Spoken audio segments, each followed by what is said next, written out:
Good afternoon, everyone. Welcome back. I'm Mark Blanchard of GovNews, and I'm here for the next 45 minutes to host our Judges Hangout. Great to have you all back. Hope you're having an amazing conference. It's a pleasure to host this final session on day one, where my esteemed guests are going to share their wealth of knowledge and experiences on various aspects of strategy, policy, and best practice in the areas of smarter working. So just a little bit of housekeeping before I introduce my panelists and bring them onto the stage. As per the entire event and the sessions you've been into here in the main stage, it's no different. Feel free to use the comments and the chat section to say hello. Maybe you'd like to comment on our Smarter Working Live theme tune, of which you can order a copy of. I'm sure we'll be able to send you that if you desire. But the main point is our chat, our Q&A. Section. So any questions that you've got throughout the next 45 minutes to panelists in general or an individual panelist, make those known to us in the Q&A. I'll be trying to monitor those. I've got a number of questions already for my panelists and I'm looking forward to bringing them on. So without further delay, let me introduce who they are and bring them up to the stage. So from Socitm, we have their Chief Executive Officer, Nadira, Hussain. Good afternoon, Mark. Good afternoon, everybody. Delighted to be here. Hi, Nadira. From the Government Property Agency, their Property Services Director, Dominic Brankin. Hi, Mark. Hello, everybody. Fantastic to join you again at Smart Working Live. And I always know when I hear that music, it's my favourite time of the year. I never paid you to say that, but I really do appreciate it. Thank you. From the Crown Commercial Service, we have their Commercial Director and Chief Technology Procurement Officer, Philip Orumwense, CBE. Philip, great to have you with us. Hi, Mark. Good to be here. Delighted to be participating in this today. Really looking forward to it. Thank you for having me. No problem. From the Local Government Association, their Head of Productivity, Susan Attard. Hello, good afternoon, everyone, and good afternoon, Mark. Really delighted to be here this afternoon and looking forward to the session. Thank you. Excellent. And finally, Susan's colleague, the LGA Head of Cyber, Digital and Technology, Owen Pritchard. Owen, great to have you with us. Hi, good afternoon, everyone. Good afternoon, Mark, and hi, fellow judges. So that's my esteemed judging panel, or 5 members of my esteemed judging panel. So let's get started. What common challenges do organisations face when implementing smarter working strategies?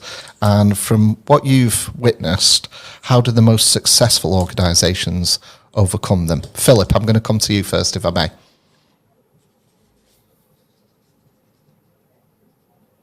Oh, Philip, I think you might have gone on mute. Do you want to unmute yourself? Sorry.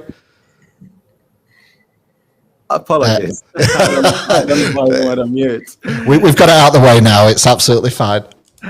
Right. So just take that away. I think for me, the first and most primary challenge that I see is communication breakdown.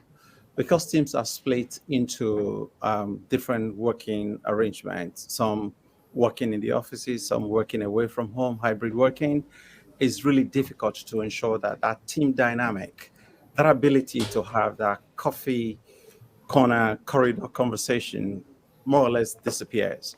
People are, more or less concerned with just working through the day, hopping from one meeting to another, without really having that chance to be able to breathe, raise their head above the parapet, and have that off-the-cuff conversation with someone that probably you can learn from, someone that you can lean on, someone you can perhaps share an idea with and brainstorm, different bits and pieces of the thinking way to iterate it over time. So I see that creating a level of tension and frustration within team, which over time can impact creativity and productivity. And also within organization, team members begin to develop effective ways to communicate with each other, preferably in real time, either through messaging or through other methods. Whereas in the office, where you're able to interact freely, hopping from one desk to another, going to a meeting room to talk to someone, or even going for a walk to get some fresh air and sharing an idea and thinking through an idea with someone, that just dissipates. I think over time that could lead to some poor team dynamic. Level of miscommunication can also lead to conflicts among team members and delay the delivery of some key activities within the core team.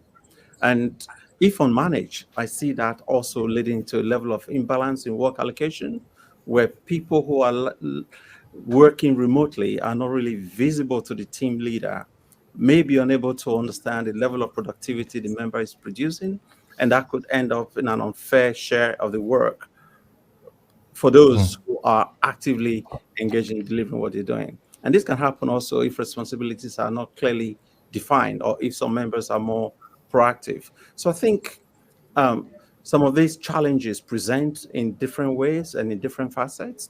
Managing the conflicts within the team becomes absolutely important to ensure that where there are conflicts arising as a result of differences in working patterns, working remotely, some coming to the office, becomes a fundamental, crucial part for team management. And that can also drive the level of resource constraints, your ability to put your hands around that resource mapping to ensure that that work allocation gets done in real time, whilst also taking into consideration the fact that your teams are now dispersed, some work in the office, some working remotely. So hybrid working in a way does help flexibility some parts, but also drive a level of anxiety amongst teams. Mark. So putting that question to our other panelists, what other challenges have you witnessed for organisations implementing smarter working? And is there anything else from what Philip mentioned in terms of how the most successful organisations are doing things right now? So Mark, if I may, I mean, certainly with our experience of working across public sector organisations, for those of you in the audience who don't know who Socitm is, it's Society for Innovation, Technology and Modernisation. We are a membership organisation working across the public sector, primarily local government. So lots and lots of connection points with our members and their working practices. If I may just kind of refer to the obvious challenge, the financial climate that we are facing across the public sector, for us to talk about the investment in smarter working. Typically, people think about smart technology, creating environments that are more conducive to enabling people to work in a more flexible work, as Philip has already alluded to. So equipping rooms and places that enable that kind of hybrid working, requires investment, infrastructure, tools, capabilities. That sometimes can be an issue because most of the kind of funding that we have is directed to the frontline services. The pressures that we face within local government around supporting our adults and children's services and social care, taking up the brunt of our budgets. So if I may reference that, I think it's an obvious one for us. Other times, perhaps the lack of skills and appropriate training.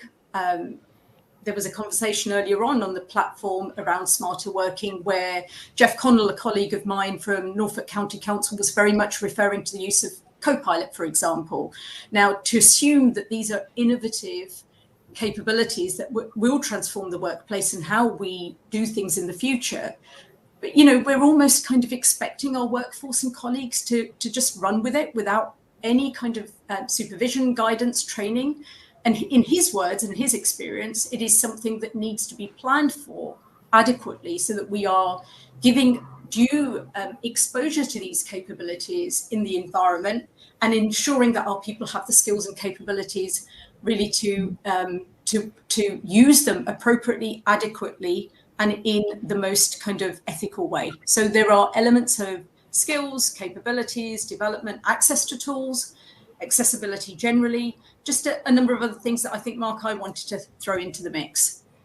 Okay. From the LGA's perspective, anything that you witnessed in your, I suppose, judging of this year's nominations, or I suppose your work in general in terms of what the key challenges local government are facing? Susan?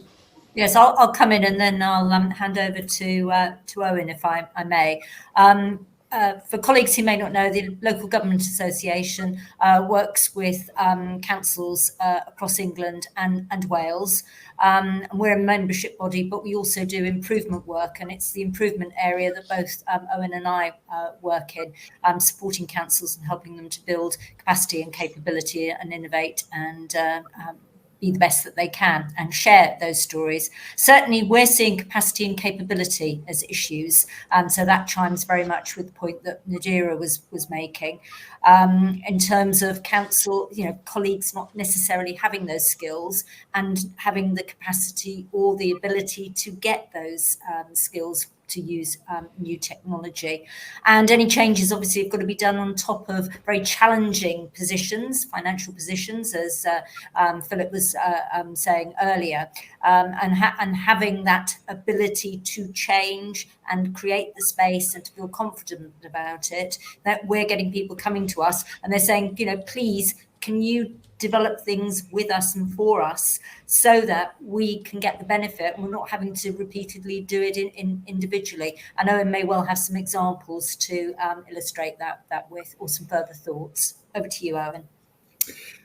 Thanks, Susan. I think there's a few things that recur as obstacles, whether or not in councils or anywhere else. I think, technically speaking, I think there's always technological barriers to change, right, and smarter working practices, and you've got to accept that as part of what we do. And the measurement and evaluation of how we do things is also a very technical obstacle. And it's all well and good to talk about change, but the people who actually have to implement it have to find ways through this and ways to prove it. But I think the evaluation aspect of it is particularly pertinent, where in the public sector, we're dealing with very tight budgets and a certain degree of risk aversion. And that risk aversion isn't always cultural, or people need to be less risk averse or whatever. It's actually because there's competing priorities and people don't want to take risks with pilots or whatever the case, and understandably. And I think what happens in those circumstances is that you've got to find better ways of mitigating and collectively pooling those risks. But also you've got to be aware of the impact of competing priorities. Whereas if you want something quickly, you might de-scope the sort of technological change in a certain way. And that might result in sort of technical debt further down the line. So it's being aware of those things. Now, all of those are quite sort of technical issues, I suppose, to a certain degree. But there are the cultural ones, which are being clear about the purpose of the organization. There's having resistance to change with the organization, having the culture to go with it. And I think you can never get away from the issues of leadership and culture, and how actually a good leader or leadership group or leadership as a sort of backbone for the entire organization could change the entire approach. And the positive framing of change, as opposed to the negative framing of change, is so critical in how well it lands and whether or not it lasts. So, Dom, you've heard a number of challenges there that certain sectors and certain organisations continue to face. We've spoken a lot in the past about a number of these challenges: communication, culture, change, skills, performance. How important is leadership in all of this? And I suppose what innovative approaches to smarter working are you seeing with the right level of leadership impact the public sector? So I think maybe just a quick reflection on some of the points that colleagues have made there, and also on a comment from the wonderful Andy Lake this morning, where Andy was talking about smarter working knowledge keeps growing, keeps developing, keeps changing. And I think that goes to the heart of the extent of the change management effort that is required, not just to make these changes, but to sustain them. And I think it's the ongoing nature of the investment that's needed, whether that's personal, intellectual, might be financial, but this isn't a once and done thing. We've seen the world of work change dramatically over the last few years. It's going to continue changing, and we've got a really important role in helping to shape how that might change. And I think Owen's point there about risk aversion, and that not every organisation can afford to take the leap of faith to do something different.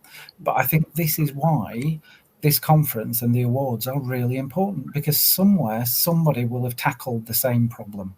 in a similar organisation, and will have made great progress. And being able to shine a light on those organisations and on those projects that have made a difference can help get past some of that fear of change, I think. Seeing something work in a context similar to your own can help deal with, I think, some of those challenges that can sometimes get in the way. And I haven't been paid to say that either.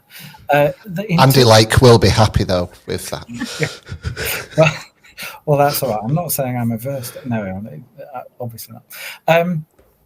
In terms of innovative approaches and, what's shaping the future of smart working in the public sector, I think there is such a strong emerging theme around shared space and co-working space, how organisations are coming together to make better use of workplaces, but in doing that, I think strengthening each other's own delivery through that engagement across organisational boundaries.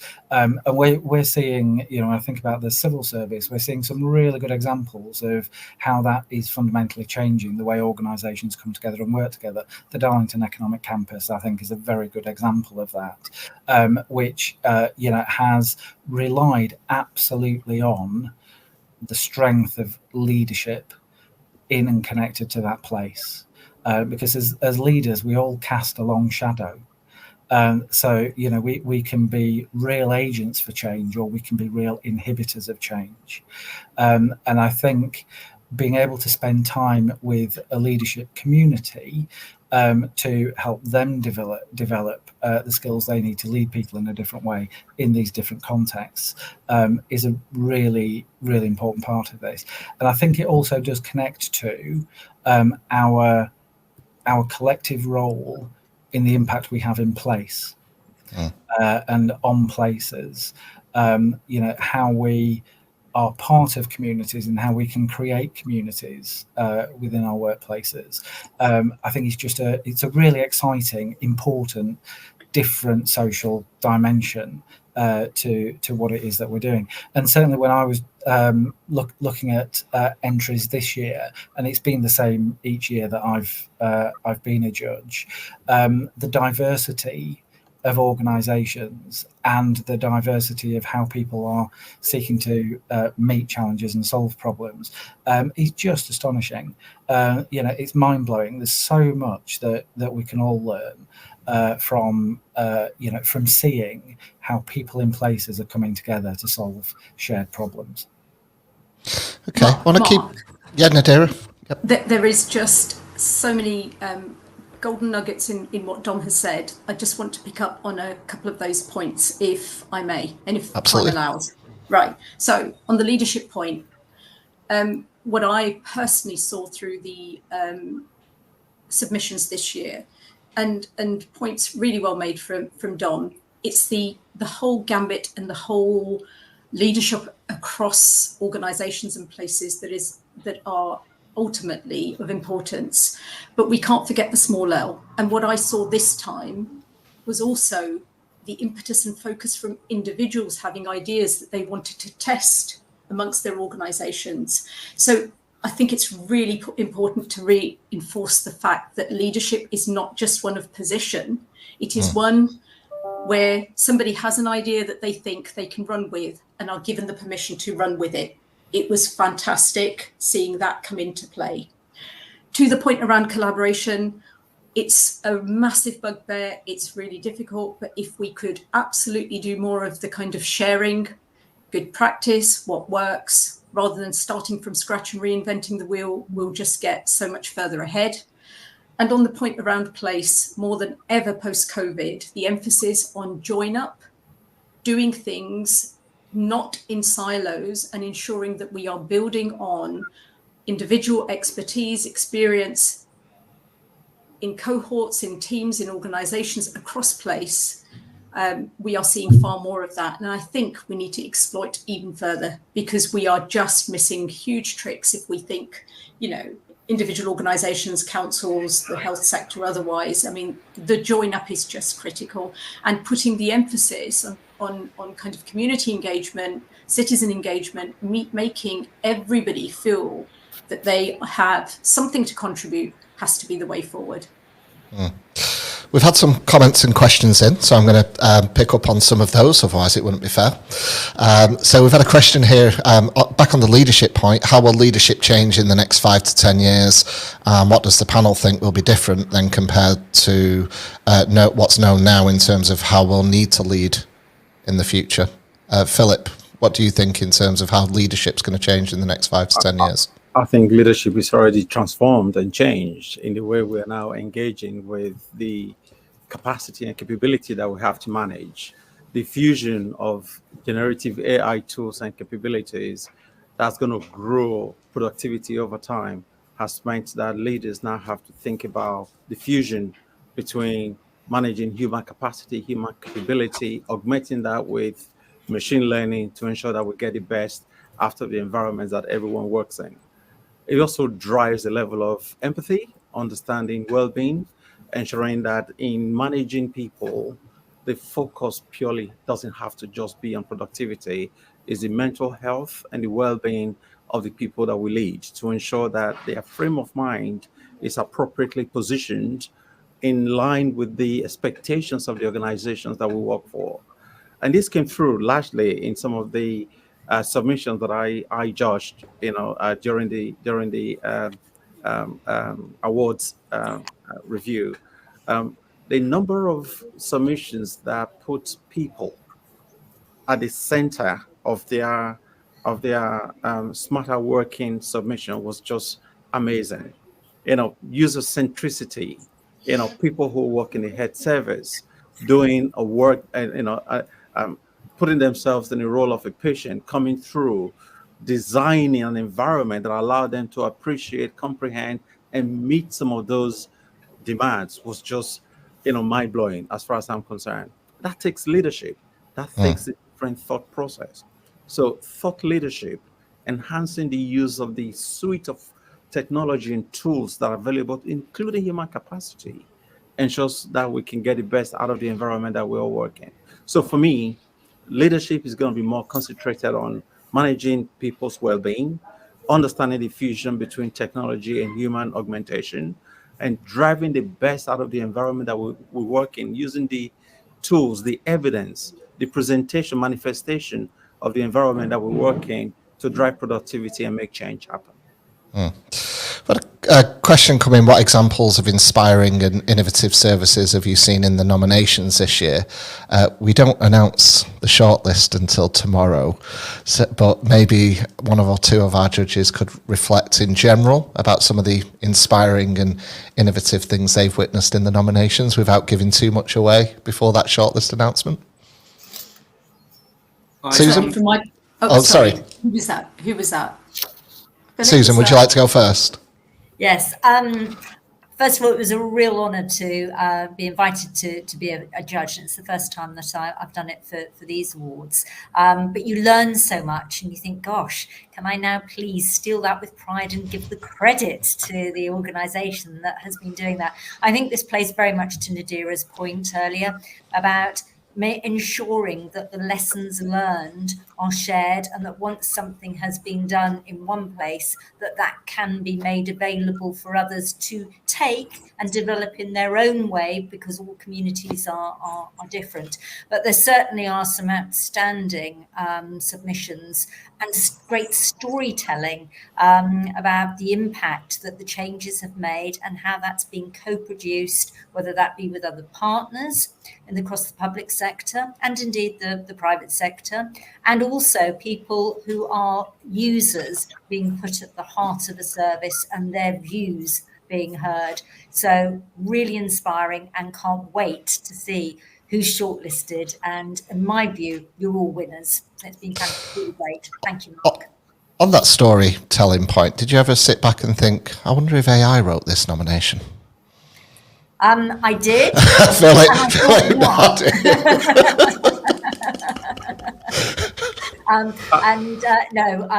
For me, it felt authentic.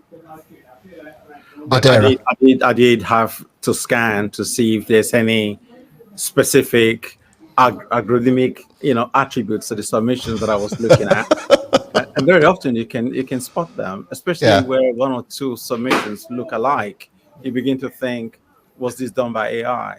But largely, most of the submissions that I read through, I think I could, thankfully say, I don't think it was done by Gen AI. Yeah. But what really appealed to me about those submissions was the human nature centered approach they took. It was appealing to SMEs. It was taking social value in. It was driving at the core of what matters to people and using technology to try and create an enhanced experience for people that they were engaging with. It was quite refreshing. Nadira, you were going to make a comment. So I would very much agree with the comments from both Susan and Philip in terms of the focus on user design, customer centricity, ensuring that a number of these submissions were very much keeping the people and communities we serve at the heart of what we were trying to do to improve. So it's very much shedding the light on both internal processes, procedures, policies, strategies, but what does that mean for the end user? How can we facilitate greater join up so that we're using the data and technology far more effectively to ensure that it's a seamless process for the recipient? And a number of those submissions really focus their efforts on that, especially if we consider those vulnerable people within the communities largely dependent on local public services. If they are sent from pillar to post, whether it's housing issues, social care related interventions, and are feeling disenfranchised anyway with the complexity then that comes in from communicating with these formal organisations, it must be extremely difficult for them. If our focus and concentration is how do we make this accessible, responsive, less bureaucratic and wieldy for them, then that has to be something that we should feel very, very proud of. And as I've said, I mean, I was certainly blown away by some of the submissions that have really, really focused on how do we do this for the people that we serve? How do we do it effectively and well? Dom, we've had a question come in from Matt, which is how can we ensure that workplace strategies not only respond to the current demands for flexibility and efficiency, but also anticipate future shifts in technology, workforce expectations and sustainability? It's a big question. Yeah. It is a big question. I thought you were just inviting me to note that Matt had asked that question. Not to answer it. Okay, moving on. No, it is a great question. I think one really important thing is to keep talking to people, is keep working hard to understand what our colleagues need to be able to do their best job for the people that we all serve, and developing insight in such a way that you can be as flexible as it's possible. So I'm here from the Government Property Agency. Property isn't always the most flexible of the pillars of smarter working, because I can't just can't always just stick another floor on, or there are constraints there, but that just makes it all the more important to really invest in understanding what people need, what they value in terms of the workplace experience, and how well we're meeting those needs now. We know we've got some really great examples where we're delivering really high quality spaces with great services. We also know that there are other places which are very much the opposite, we want to try and create an experience that supports, in our case, every civil servant across the UK doing their best job for the citizens that we all serve. That's why we're doing it, but we have to build that on insight and on the data that underpins the insight, so that we can use that to influence decisions and choices that we make about the workplace, but also about the design of services that support people in their workplaces, wherever that workplace is, whether it's in an office, it's outside an office, it's working in partner organisations, the workplace, many different things. But we've got to consistently be asking those questions. What works, what doesn't, what's going to make a difference for you?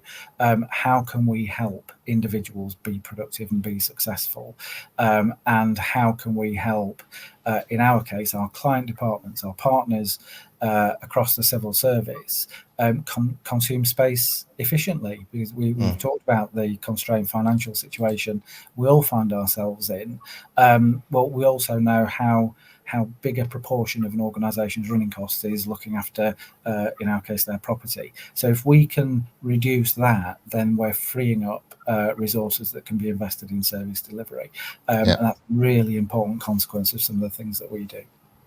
So how do organisations balance innovation with practicality when assessing smarter working projects? And is there a bias towards cutting edge ideas over practical improvements, especially given some of those resource constraints that public sector are facing right now? Owen? That's a really good question, isn't it? The innovation with practicality, I think it's know what your strategic objectives are first and foremost, right? And the objectives of the organisation as a whole. Then do your analysis and make sure that you've considered the risks, the costs, and potential benefits. Now, I'm not going to sort of go into treasury mindset where I believe that you should have a clear understanding of a return of investment for everything that you're piloting, because that's just fundamentally misplaced, and I think 20th century thinking, because much of the innovation, some of the best innovation we've seen, is people actually trying to change the system. You know it's for the better, but you don't quite know how impactful or what degree of impact it's going to have yet. And I think you've got to accept that as a certain degree of change. I think there is an aspect to it when it comes to the changes that you've got to cost it in for more than just the period of change. You've got to look at it for 2, 3, 4, 5 years and see how it's going to play out. I think you've got to then, actually, I jotted down a few points in relation to the question that you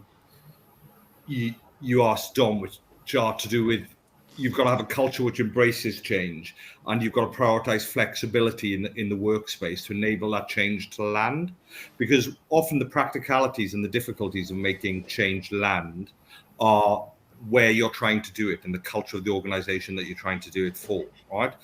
And therefore you've got to promote a culture and lead a culture in which those technological changes, those technical changes can last. It isn't just about planning, it's about how well received they are and how much the people that you're asking to change will put them into practice. And I think that goes to my final point, really, which is the biggest practicality is making sure that change is supported. Any innovation is supported by everyone who's using it. And I think you've got to learn to tell stories.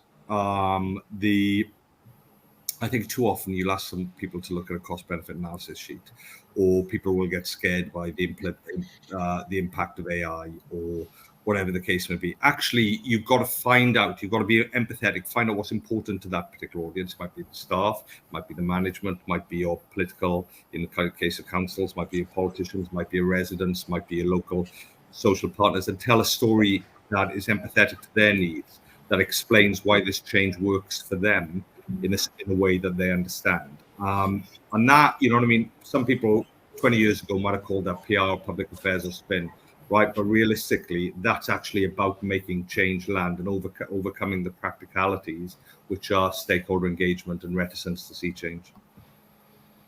I am going to take that away, by the way, making change land. I'll be using that quite a lot moving forward, so thanks for that, Owen. Any other comments there on how to balance innovation with practicality? Mark, let me have a go at this, because I think very often the easiest things are taken for granted. I think we need to, through this whole leadership journey, encourage curiosity. The reality for managers is that, you know, they spend their time firefighting, working through their busy to-do list, and delivering short-term goals. Problems often get solved with the first answer that comes to mind. However, with the first fast pace of technological change, we also need to develop new ways of working and thinking. So curiosity for me allows us to challenge the status quo, challenge assumptions, and establish beliefs. And this, in turn, encourage innovation and perhaps improve our abilities to work collectively. We also need to take a coaching approach, especially employees, employees who are really busy working at the core phase are often brimming with good ideas on how to improve things. However, they may not feel confident in sharing those ideas, especially if they're unproven and could fail. So in order to empower employees to think for themselves and boost their confidence to develop their best ideas, further managers can take a coaching approach by pulling these ideas and encouraging them to question things and then to see how things could change. I think for me, though, also we talked about this before, developing user centricity. Services that are developed using automation and technological tools have to be designed in a way that puts the consumer at the heart of it. That way, the user get the experiences that they need. And this came through a number of the submissions that I read. And lastly, for me, though, we need to find a way to stimulate the work environment. By that, I mean, managers can help shift this creative apathy by encouraging their team members to get out of the office and take a walk in the fresh air. Incubating ideas is a key part of the creative process. I think we can actually, increase productivity by exposing employees to talks, conferences, new sensory stimuli, different tools and techniques that will help drive and encourage the adaptation of the experimental mindset. We've got about 10 minutes left, and I've got a couple of questions that I know a lot of people are going to be really interested to hear the answers on, and those are, what have you learned from judging smarter working initiatives that has changed or influenced your own perspective on workplace transformation? Nadira, I'll start with you if I may. So it has been, without a doubt, a fascinating experience for all the reasons that colleagues have already highlighted. But for me, the diversity of the initiatives and the numerous facets that can be considered when you think about enhancing smarter working was really, really evident for me. So just people thinking out of the box, thinking about the various dimensions, how we can be impactful from an individual's perspective, a team perspective, the organization, and the community that we serve. The last point we've just talked around, so, I think that was quite tricky. The balance between practically focusing on what we might really kind of define as simple change versus the innovative submissions, that was quite tricky. So having an opportunity to focus on what is it that the changes on a more simplistic level of trying to implement.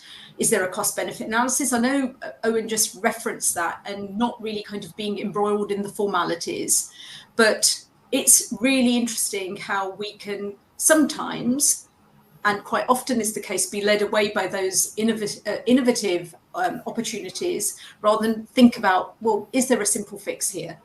But the importance of enhancing processes, services, and continuously improving the design and provision of opportunities for, as I've said, that broad spectrum is something that I think we just need to keep front and center.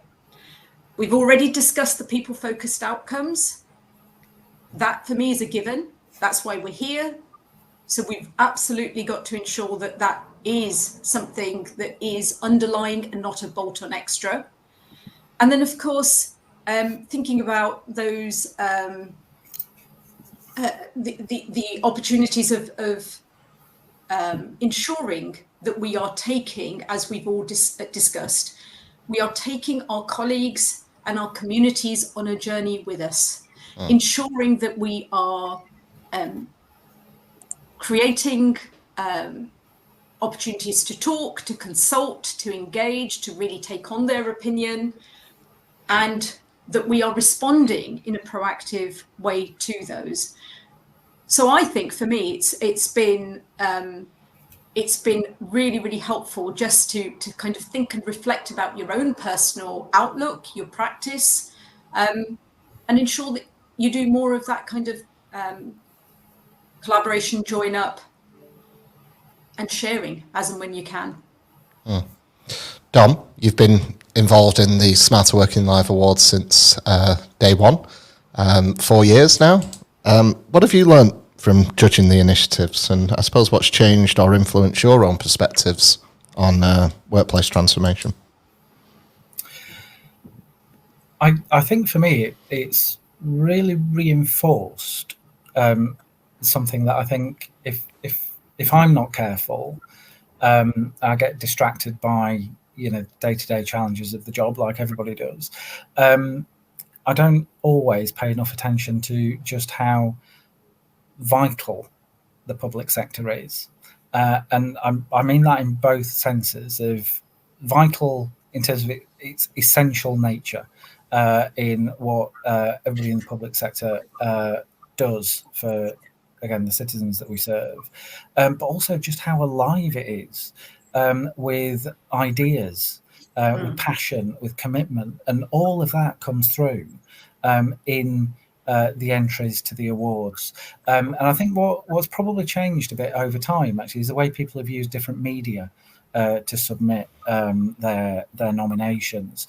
And I've really enjoyed, some of the video entries that we've seen, because you get to see the light in people's eyes, and the belief in what they're doing, and the importance of what they're doing, and the difference that they are making in all sorts of different contexts, in a way that you can't always get from reading a well-written story. And the storytelling point has come up a few times, and I think it's an essential part of organizational leadership, is being able to tell your own story and the stories of others to land things.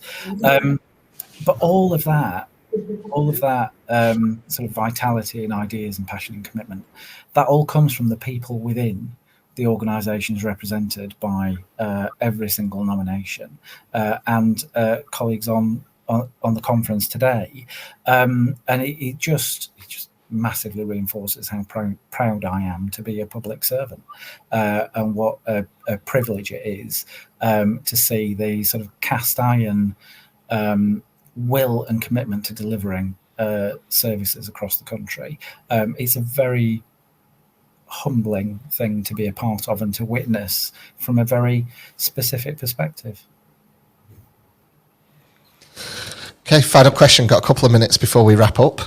What advice would you give to organisations that are looking to submit their Smarter Work initiatives for next year? As we know, nominations are closed. They've been reviewed. Shortlist is being announced tomorrow. The window for next year's nominations are going to open swiftly after the awards ceremony in November.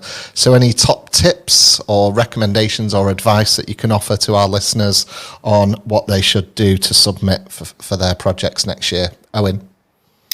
Yeah, I think in terms of, I'll reference back the storytelling bit, the framing, right? Tell me why it matters, and the stories that the bits that hit me most were they had a clear story about it mattering to someone else other than them. Very often, actually, it was about and I had a real sort of idea of empathy going to it. So that that idea of just explaining it. So in the practicality of doing that, I think is, focus on it, why it matters and who it matters to, and then be empathetic to both the topic in hand, right, but also to us or to whoever the judges are at the time, because very often we won't know the detail of it. So get someone from outside of your little loop to check it and make sure that it actually makes sense to someone who may know nothing, right? Yeah. And very often, like all bids, like all these things, you can fall into the trap of doing, I'll answer this, I'll do this, I'll do this. But just have that narrative thread running through it, right? Because humans have been telling each other stories for tens of thousands of years, right? And that's what we respond to, not actually independent little paragraphs that speak to individual details. So the more you do that in your entry, the more I think you will get an emotional and positive response from judges. Great insight there, and great advice. Susan? Yes, I agree with everything that Owen said. And what I'd like to add is about measuring impact. If you're able to tell within your story the difference that it's made, however best you can say that, whether it's through examples of people's lives it's touched and it's improved, or statistics, or a combination of both, but the storytelling together with the difference that it's made, because at the end of the day, very nice doing things, but if it's not going to make the difference that you set out in the beginning to do, and that really for me is the icing on the cake in terms of completing what would be an excellent submission. Thank you. Nadira? It's getting harder and harder as I go on, because it's so hard to then say everything they just said. Exactly. So I'm going to say, be proactive and positive. You're making a submission because you know you've got something good, but feel positive, proactive, and confident about celebrating success. We don't do it often enough, and this is your platform. Go for it. Philip? Yeah, for me, I think is keep it simple, right? Look at the guidelines, right? Look at the criteria that's set for the categories you're submitting your nominations for, and try as much as possible to evidence each of the criteria that have been predefined. As judges, what we're looking for is, have you met the criteria? And if you have, what evidence have you shown? Do you have testimonials to back up the evidence that you're given? For me, those are things that I look for when I'm judging a particular segment. But I think it's also critically important, though, for us to be able to state the benefit case of any idea that we are submitting. Very often you read through a submission, you think, and so what, right? Articulate for me the benefits. That can be financial, that can be human, that can be, in terms of just improving access or productivity. Showcase the achievement, but also show the journey that you went through to get to that achievement. Who are the people you collaborated with? Was there a program management team? What disciplines did they go through? What assurance or governance framework did they work within? All of this put together will give you a fine submission. Thank you. Dom? Well, all of that. And again, we've talked about balance in a few of the conversations that we've had this afternoon, and there's an interesting balance to strike here between being quite clear about the criteria against which categories are being judged, all that sort of thing, but it's a balance between that and helping me feel the way you feel about the thing that you've done. Because you're making a submission not just because you've done a good thing, but you're proud of what you've done and the impact that it's had, and you want to share that. And you're not sharing that for your own benefit. You're sharing it so that other people can see what's being done. Yes, to celebrate brilliant achievements within an organisation, but this event and these awards happen because we're trying really hard to share good practice across the public sector, and this is one vehicle for us to be able to do that. So I suppose the bottom line for me is just don't hold back. Okay, that brings a close to our judges' hangout. Nadira Hussain, Susan Attardo in Pritchard, Dr. Philip Orumwense, CBE, and Dominic Brankin. Thank you so much for joining me. It's been a real pleasure speaking to you, and that brings a close to day one of Smarter Working Live in terms of the sessions and here on the main stage. But you can naturally continue to utilise our online platform, continue to network and speak to one another and build those new connections and engage with our exhibitors and sponsors. And I suppose one final comment and point from me is about tomorrow's event.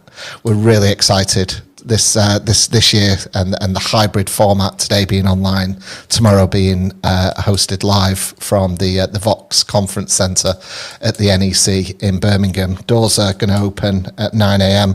We have our keynotes joining the stage. We have a champions hangout. So we've heard from the judges. We're going to hear from some champions themselves tomorrow. We've got a whole productivity debate.